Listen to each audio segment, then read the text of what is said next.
তো আমার একটা জমি, শুধু জমি নেই আমার একটা, আমি এইটা কৃষির উপর নির্ভরশীল করে আমার ছেলে মেয়ে আমার বউ বাচ্চা নিয়ে আমি এটা আসতে চলি। সারা বছর আমাদের এটা চলে, সংসার চলে। সেই সুবাদে মেম্বার কোনোদিন আমার বলেও না রাস্তা করবো ইয়া করবো। দেন এই জমিটা আমার জমিটা 37 শতক জমি আমার আছে।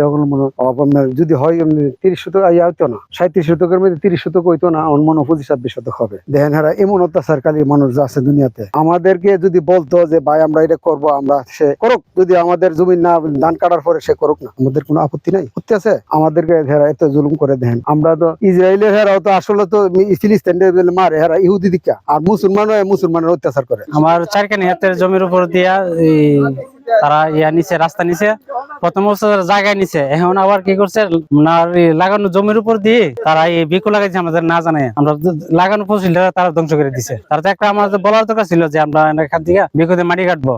তারা একটাবার যে জিজ্ঞাসা করার দরকার পড়ছে না। তার উনি বর্তমান তো আওয়ামী লীগের উনি মেম্বার, রানিং মেম্বার, এই হিসেবে তা নিয়ে দাফারটা হারাই নিছে। আগে একবার এই রাস্তা নিচে যায় আমাদের জায়গার উপরে বেশি অংশ, আমরা 4 কানি জমি করছে এখানে, ওনারা এই কাজটা তো জঘন্য করছে।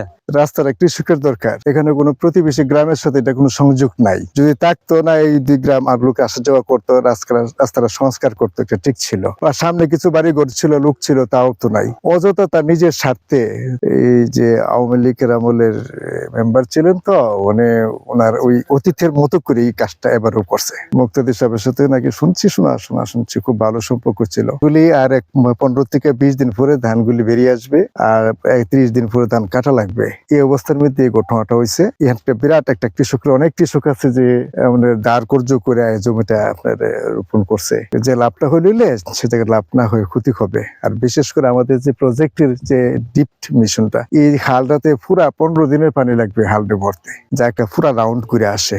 একটা রাউন্ড যদি পানি না দিতে পারে, পুরা মাটি শেষ হয়ে যাবে। সবচেয়ে বড় বিষয় কৃষকরা যারা এখন খুব একটা বড় ধরনের সংখ্যা মনে করতেছে। আল্লাহ চাইতে যদি একটা বৃষ্টি বাদল হইতে কৃষকরা বেঁচে যাবে, আর যদি না হয় এই খালগুলি ভর্তি গিয়ে যে কাটছে কাটা জায়গাটা ভর্তি গিয়ে সেটা অনেক এদিকে সেদিকে এদিকে অনেক জমি নষ্ট হবে, আর অনেক জমি কিন্তু ভেঙে পড়ে যাবে।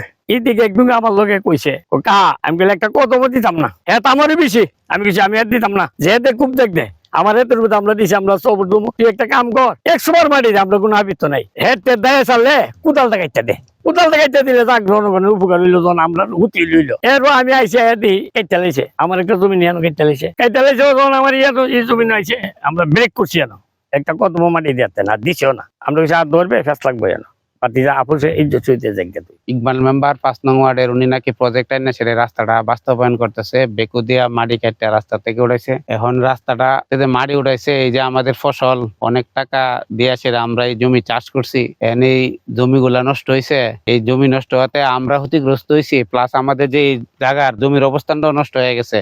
রাস্তাটাও আমরা শনাক্ত করতে পারতেছি না। আর এই বেকুর যে তাণ্ডবে রাস্তার অনেক ক্ষয়ক্ষতি হয়েছে, আর এই জমির অনেক ক্ষয়ক্ষতি হয়েছে। আর রাস্তাটা সম্প্রসারণ করার জন্য কতটুকু করার আগে এটা যদি একটু সীমানা নির্ধারণ করে জমি টমির ফসল ওঠার পরে করতো, তাহলে হয়তো ভালো হইতো, আমরাও কিছু সুবিধা হইতো। এটা আমি আমার ওই ব্লকে কর্মরত উপসহকারী কৃষি কর্মকর্তা জনাব দেলোয়ার হোসেন, ওনার মাধ্যমে জানতে পেরেছি।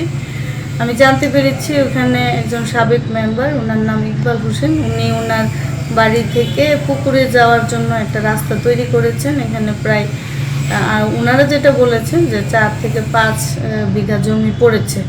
তবে আপনারা জানেন বা আমরাও এটা সবসময় বলি যে ভূমির যে শ্রেণী পরিবর্তন, কৃষি জমি পরিবর্তন করে এটাকে অন্য কোনো রাস্তা, ঘরবাড়ি কিংবা কোনো ধরনের ইমারত তৈরি করার নির্দেশনা দেওয়া নাই। এটার জন্য পূর্ব থেকে অনুমতি নেওয়া লাগে। ভাটপাড়া ফসলি জমির উপর আপনার একটা অভিযোগ এসেছে যে ফসলি জমির উপর রাস্তা করা হচ্ছে। এটার ব্যাপারে আমি অবগত ছিলাম না। রিসেন্টলি আমি এটা শুনতে পেরেছি। অলরেডি আমার এসিল্যান্ড ওখানে গিয়েছে, আমি যত জানি। এটা তদন্ত করে দেখা হচ্ছে। আসলে উন্নয়ন যেমন দরকার আছে, তেমনি আমাদের ফসলি জমি কিংবা আমাদের কৃষি জমির পরিমাণ এইভাবেই কমে যাচ্ছে। তো সেটা সংরক্ষণে আমাদের যথাযথ ব্যবস্থা নেওয়া হবে। তো সেক্ষেত্রে আমরা একটা তদন্ত কমিটি হয়তো এর মধ্যে গঠন করে এই রাস্তা আসলেই জন উপকারী কিনা, এটা 1 নাম্বার। আর 2 নাম্বার হচ্ছে কৃষি জমির কোনো ক্ষতি হচ্ছে কিনা, এই 2টার মধ্যে সামঞ্জস্য করে আমরা একটা ডিসিশনে আসবো।